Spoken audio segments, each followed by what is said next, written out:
Hey everybody, this is your Digital Super Saiyan 3, back here with another video. And, well, following the success of the smash hits of Rugrats and Rugrats in Paris, Nickelodeon decided, hey, we need a new movie. And not only that, we need a new face and a new character, and also the fact that we need something new and original that we can turn into a Nicktoon. And thus, in 2001, Jimmy Neutron Boy Genius came out during the Christmas season of 2001. Yes, that's right. It came out in late 2001, just months after 9/11, just 3 months after 9/11. And yes, the funny thing about Jimmy Neutron Boy Genius, it got nominated at the Oscars alongside DreamWorks' Shrek and Pixar's Monsters, Inc. And by a landslide, Shrek won the Oscar that in 2002 when we got into the category for Best Animated Film of the past year, and Shrek ended up winning, defeating Jimmy Neutron and Monsters, Inc. But today, since I am talking about Jimmy Neutron, it also then, at the aftermath of it, it also spawned the television series that went on from 2002 to 2006. Anyway, we're talking about the movie. So, the Jimmy Neutron Boy Genius movie starts off like this. We get a cut to a military base in Colorado, who seems to pick up a bogey on its radar. Soon the military scrambles their jets, only to find out that Jimmy was the one that set off their alarms. Jimmy, along with his dog Goddard and his friend Carl Weezer, voiced by Ron Paulson. Yes, that's right.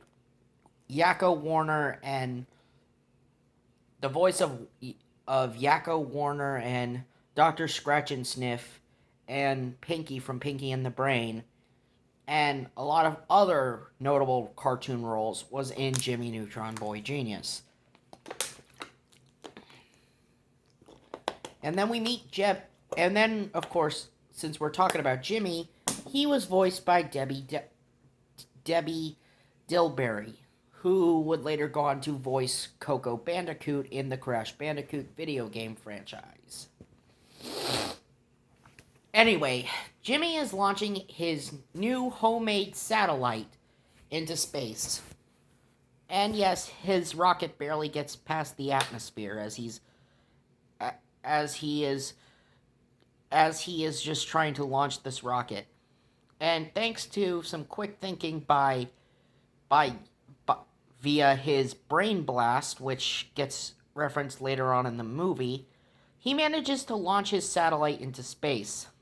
And soon, Jimmy, with his rocket, begins its descent into the city of Retroville, where he ejects his friend Carl from the rocket's back seat. Then, as the rocket is coming apart, Jimmy makes a rough landing onto the rooftop of his house, where he's then greeted by his mom and dad, and his mother is berating him, saying, "How many times have we told you not to talk to strangers?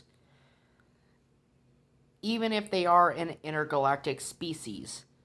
So then Jimmy gets ready for school. And the way Jimmy gets ready for school in this movie is just really unique, especially how it gets used again in the TV show.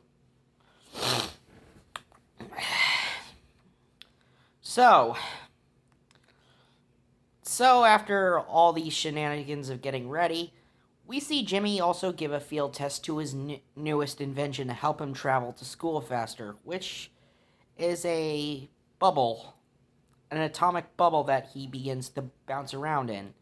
And of course, you see him getting taunted by one of the school's girls, Cindy Vortex, who is the smartest girl in school, and also the fact that she's also voiced by Sandy from SpongeBob SquarePants. Yes, she's voiced by the same woman who voices Sandy in SpongeBob SquarePants.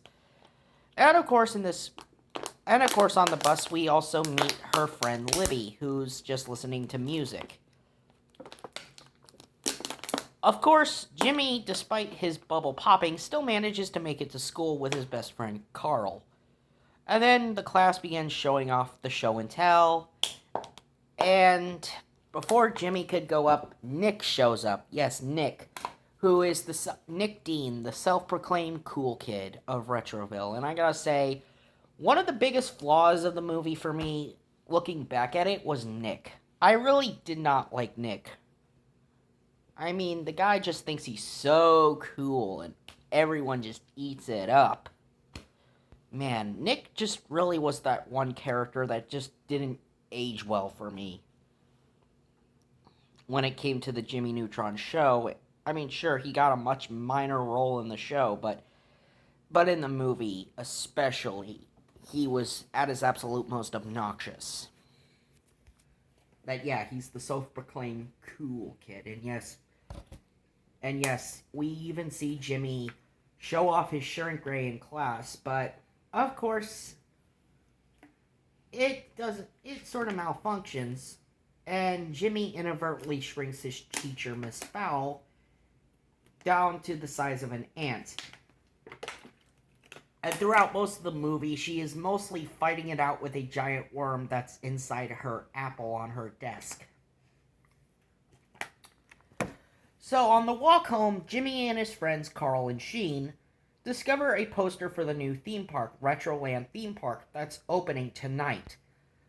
Of course, Nick skates by and suggests to the three of them, you better sneak out, and tells them, what, you want to be kids forever?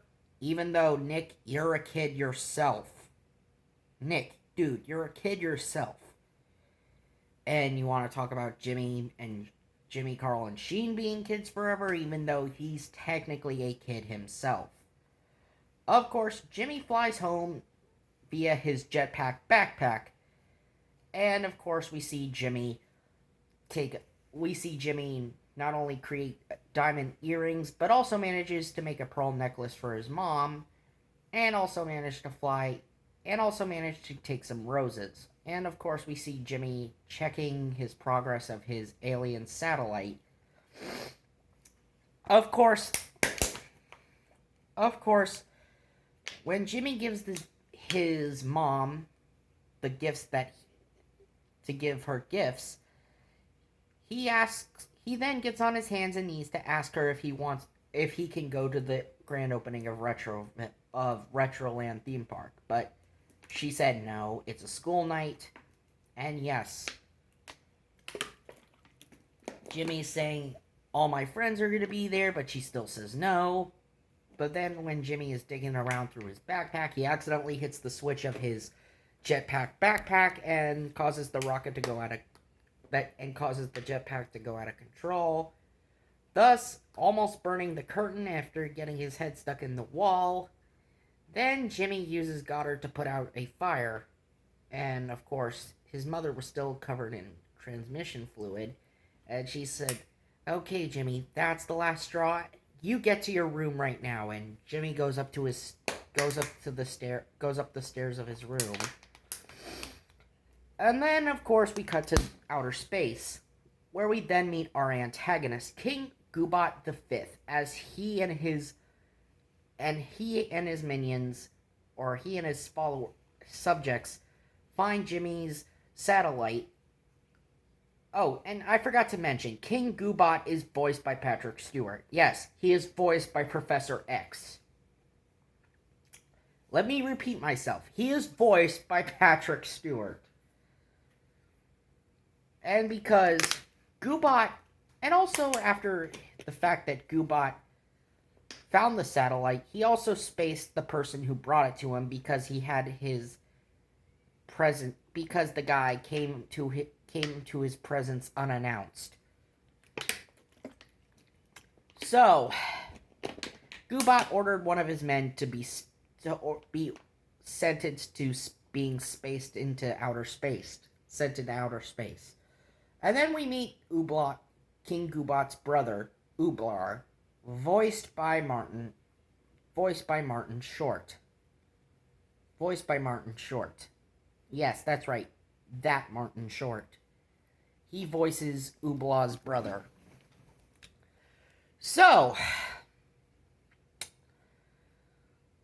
then they end up playing a transmission after toast came out of the toaster because, yes, Jimmy used his toaster as the base for his satellite. And soon in the transmission, they get their transmission from Jimmy, who wants to start an intergalactic brotherhood. But Goobot instead sees the picture of Jimmy's parents and then tells his men to freeze the image and then says the search is over, and they make their way towards planet Earth. So, that night, Jimmy decides to sneak out after having his options read to him by his pet robot dog Goddard. So because of that, Jimmy sneaks out and we see Jimmy, thanks to his shrink ray, shrink himself. And of course we saw Jimmy's parents mess with the shrink ray for a bit, well, mostly Jimmy's father, Hugh. And yes, then Jimmy is kicked right out the front door through the mail slot with his shrink ray, and then he says, Retroland, here I come, as he's going to Retroland theme park, alongside Carl and Sheen. And of course, we get a montage of them at Retroland theme park as they are riding all the rides at Retroland, and we get a NSYNC song playing through this montage. Yes, we have NSYNC's Dirty Pop, or just Pop, play through this montage. And yes, Sheen meets Ultra Lord, who is voiced by Jim Cummings. Carl touched the llama, and of course, they ride the Bat Autoheck. Of course, I forgot to talk about Cindy and Libby's part in this movie, this one scene they have together where Cindy is practicing Tai Chi while drinking purple flurp in order to achieve balance. So, and of course Libby was just messing around with her phone just to get a ringtone that matches her personality. That night, Jimmy's parents are then abducted by the Yokians, or the aliens, who are egg-shaped people. They are called Yokians, and they come from the planet Yokis. They abduct Jimmy's parents, and not only that, they abduct the entirety of the town of Retroville. They abduct all the adults in Retroville. So after the aliens abduct all the adults, they leave these fake notes. And soon, Jimmy and his friends got the same letter in their same letter that was left.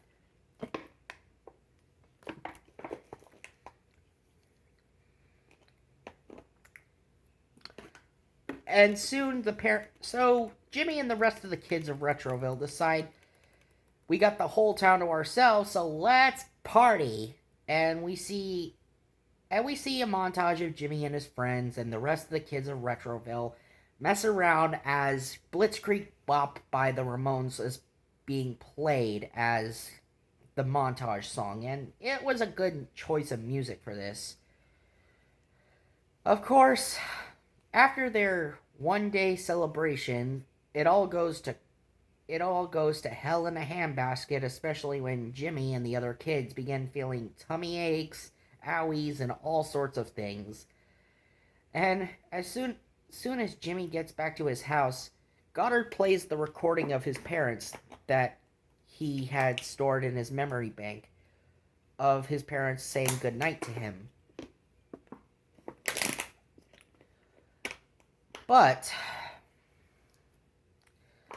because of that, Jimmy then suspects something is wrong, and he retrieves the letter on the fridge, realizing that the letter was a fake that did not match his parents' handwriting whatsoever. And Jimmy soon learns the truth that his parents and all the adults in Retroville were kidnapped by aliens. So, as Jimmy was attempting to rebuild his rocket that broke in the beginning of the movie, Carl's like, so you, me, and a dog are gonna battle an entire alien civilization. But then Sheen with the rest of the kids show up by Jimmy's lab, and Nick's like, okay, he says you know something about what happened to our parents, and then Jimmy basically says, Jimmy basically tells them what happened and basically shows them a hologram projection. Thus we then get into a montage of the kids building their own rocket ships using the rides at Retroland theme park. As yes, this was followed up by an Aaron Carter song, which is Jimmy Neutron. That's called "It's Jimmy Neutron Time." And so after that, the kids built the rockets and began taking off after Jimmy says, we got a 95% chance. And so the kids take off with their theme park attraction rocket ships and fly off into outer space with the song Kids of America playing. And yes, I can understand why this song was playing, given the fact that this came out 3 months after 9/11. Yes, 3 whole months after 9/11. And that's saying a lot. So, the kids make it past the atmosphere and finally make it into outer space. Then we get into the kids going through a meteor shower as they are having to navigate through asteroids, dodging them left and right, until they reach this asteroid to take shelter from the shower, where they end up camping on top of this asteroid. The next morning, the kids, being led by Jimmy, managed to make it to the Yokians' planet of Yokis, as Goddard's sonar had picked them up. So Jimmy, along with a small scouting party with Carl, Sheen, Libby, and Cindy, all head down to the planet's surface as the scouting party. They soon come across the Yokians' landscape and make it to the Yokian palace where all the adults are. As soon as they find the adults, they soon get themselves captured. And then Nick and the rest of the kids also get captured as well. And it's all been and of course, the kids learned that it was Jimmy who sent the transmission. Of course, we see Goddard be taken away, and he's about to be disassembled by Ublar. Jimmy and the rest of the kids are taken down to the dungeon, where, we see Jimmy at his absolute lowest. Well, not absolute lowest, I mean emotionally at his absolute low. And all the kids berating Jimmy. Especially one of the kids saying, "Hey, Jimmy, didn't your parents ever tell you not to talk to strangers?" And yes, this kind of gets this kind of gets bludgeoned over our head the whole time. The whole "don't talk to strangers" thing sort of gets bludgeoned all the time in this movie. Of course, we do get a pep talk from Cindy, who pretty much helps Jimmy rally emotionally. And then, after hearing Nick say the word phone call, Jimmy gets the bright idea to call Goddard thanks to using Libby's cell phone. And thanks to that, Jimmy manages to help Goddard escape via being put on speakerphone by Goddard. And then Goddard heads down to the dungeon to free the children. He does manage to free Jimmy first, who then frees the other kids. Afterwards, the Yokians manage to gather all the adults at a ginormous stadium and making them dance to the chicken dance. Where, the Yokians revealed that they were going to feed the adults to their god Paltra, who is a giant three-eyed space chicken. Oh, and did I forget to mention Poltra? The voice of Poltra is actually done by Billy West. Yes, Billy West does Poltra's chicken noises. Yes. The voice of Philip J. Fry does the voice of Poltra. So, we see the kids rush into the stadium to save their parents after coming up with a pep talk from Jimmy, and of course the fact that Nick ran off screaming when he saw Poltra's eyes pop out of the giant egg. And then, of course, we get into a massive fight scene between the kids and the Yokian guards. During the ensuing chaos, Jimmy manages to take the remote that's controlling his parents and the rest of the adults of Retroville away from the guy in the booth. Of course, the kids do manage to escape, but then Goobot with his soldiers then pursue Jimmy and the rest of the kids as they are escaping from Yokis. Of course, Jimmy then flies the ship into the sun as they are dodging sunbeams. Most of Goobot's troops get wiped out, only just leaving his ship and Jimmy's ship. And of course, Goobot's still opening fire. And of course, we get an on-screen message from the king, and he is taunting Jimmy, saying that all your friends and family would have been safe at home if it wasn't for one little problem, you. And then says, now you all must die. And then Jimmy tests out a new mode from Goddard after going outside the ship, which is Goddard's fly cycle mode, as he transforms into a giant flying cycle, the fly cycle. And using the fly cycle mode, Jimmy and Goddard attempt to not only come close to Goobot's ship, but then he uses his shrink ray to shrink Goobot down, and then blows him into the sun after hitting the button that says planet-sized. Goobot's ship gets blown away after Jimmy made himself huge. And then Goobot says, you have not heard the last of us, Jimmy Neutron! And then he gets turned into a giant egg, even though they are egg aliens after all, or chicken aliens or egg aliens that ride around in chicken ships. Giant robotic flying chickens.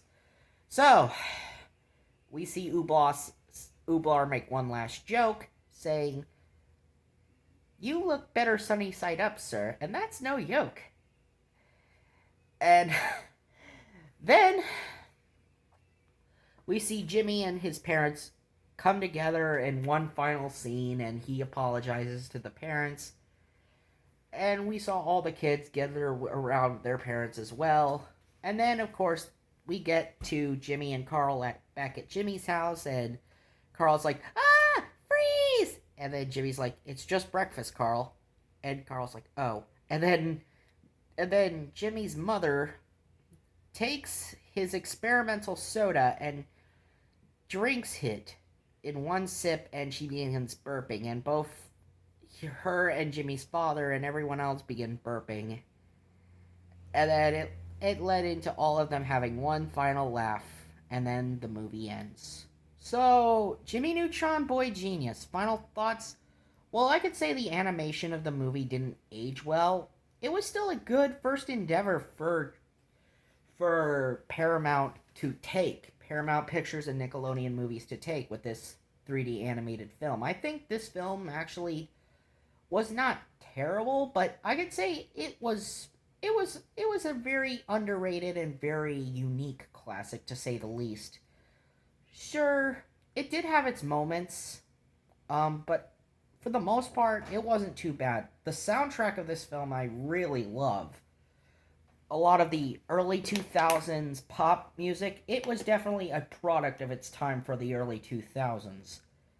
I mean, whether it be their rendition of the song Kids of America, or even all the Aaron Carter songs. Yes, because there were a lot of Aaron Carter songs in this movie. I mean, yeah, he did one song in Rugrats in Paris, but then he ended up doing a whole bunch of them for Jimmy Neutron Boy Genius.